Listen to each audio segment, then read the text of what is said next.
Indian premiere league का मौजूदा season वैसे तो खिलाड़ियों की चमक दमक और टीमों की धमाकेदार जीत हार का गवाह बना हुआ है, लेकिन इन सब के बीच एक नाम लगातार सुर्खियों में है, रजत पाटीदार। वो पाटीदार जिसने 2022 में एक इंजरी रिप्लेसमेंट के तौर पर आरसीबी की डगआउट में कदम रखा था, आज उसी टीम का कप्तान है। और न सिर्फ कप्तान बल्कि ऐसा खिलाड़ी जो अब आंकड़ों के मैदान में दिग्गजों को धूल चटा रहा है। पंजाब किंग्स के खिलाफ हुए मुकाबले में पाटीदार भले ही कोई तूफानी पारी नहीं खेल पाए, 18 गेंदों पर 23 रन, मगर इन 23 रनों में एक सुनहरी कहानी छुपी थी। वो कहानी जिसने उन्हें आईपीएल इतिहास में 1000 रन पूरे करने वाला खिलाड़ी बना दिया।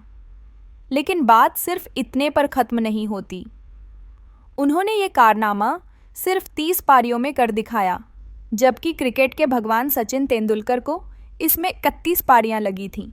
इस खास लिस्ट में उनसे आगे सिर्फ गुजरात टाइटंस के साई सुदर्शन हैं, जिन्होंने महज 25 पारियों में 1000 रन ठोक दिए थे। यानी रजत अब भारतीय बल्लेबाजों में दूसरे सबसे तेज 1000 रन बनाने वाले खिलाड़ी हैं। सोचिए, वो खिलाड़ी जो 2 साल पहले तक किसी को ठीक से याद भी नहीं था, आज रिकॉर्ड बुक में सचिन तेंदुलकर से ऊपर दर्ज हो गया है। रजत पाटीदार की बल्लेबाजी सिर्फ स्थिरता नहीं बल्कि तेजी की मिसाल है। आईपीएल में 1000 रन बनाने वाले सभी भारतीय बल्लेबाजों में सिर्फ वही एक हैं जिनका औसत 35 से ऊपर और स्ट्राइक रेट 150 प्लस है। यह आंकड़ा सिर्फ सम्मान का नहीं बल्कि बताता है कि वो स्मार्ट क्रिकेटर हैं, जो टिकता भी है और मारता भी है। इस क्लब में अब तक बस कुछ ही इंटरनेशनल नाम रहे हैं, Chris Gayle, David Miller, Heinrich Klaasen, Shimron Hetmyer और ट्रेविस हेड। और अब इस फहरिस्त में एक भारतीय भी है, रजत पाटीदार।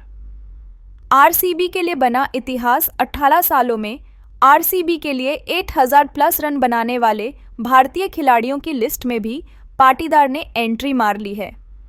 उनसे पहले सिर्फ 2 नाम थे, विराट कोहली और देवदत्त पडिक्कल। मतलब आरसीबी की विरासत में अब राजा विराट के बाद रजत पाटीदार भी दर्ज हो चुके हैं। रजत की कप्तानी में आरसीबी ने कुछ यादगार जीतें दर्ज की हैं। 17 साल बाद चेन्नई को चेपॉक में हराया, 10 साल बाद मुंबई को वानखेड़े में मात दी। लेकिन कड़वी सच्चाई ये भी है कि अपने होम ग्राउंड पर लगातार 3 हार आरसीबी को परेशान कर रही है। टीम बाहर जाकर शेर बन जाती है, लेकिन बेंगलुरु लौटते ही जैसे ट्रैफिक में फंस जाती है। क्या ये घरेलू दबाव है या मैदान का वास्तु दोष? जहां विराट कोहली आरसीबी के दिल थे, रजत पाटीदार शायद अब उसकी नई आत्मा बनने की ओर बढ़ रहे हैं। आरसीबी की टीम भले ही अभी भी अपने घरेलू मैदान पर जीत की तलाश में भटक रही हो, लेकिन एक बात तय है, रजत पाटीदार की अगुवाई में इस टीम की तस्वीर बदल रही है। और अगर किस्मत और फॉर्म ने साथ दिया तो आईपीएल इतिहास में जल्द ही पाटीदार का नाम आरसीबी को ट्रॉफी दिलाने वाले पहले कप्तान के तौर पर भी दर्ज हो सकता है।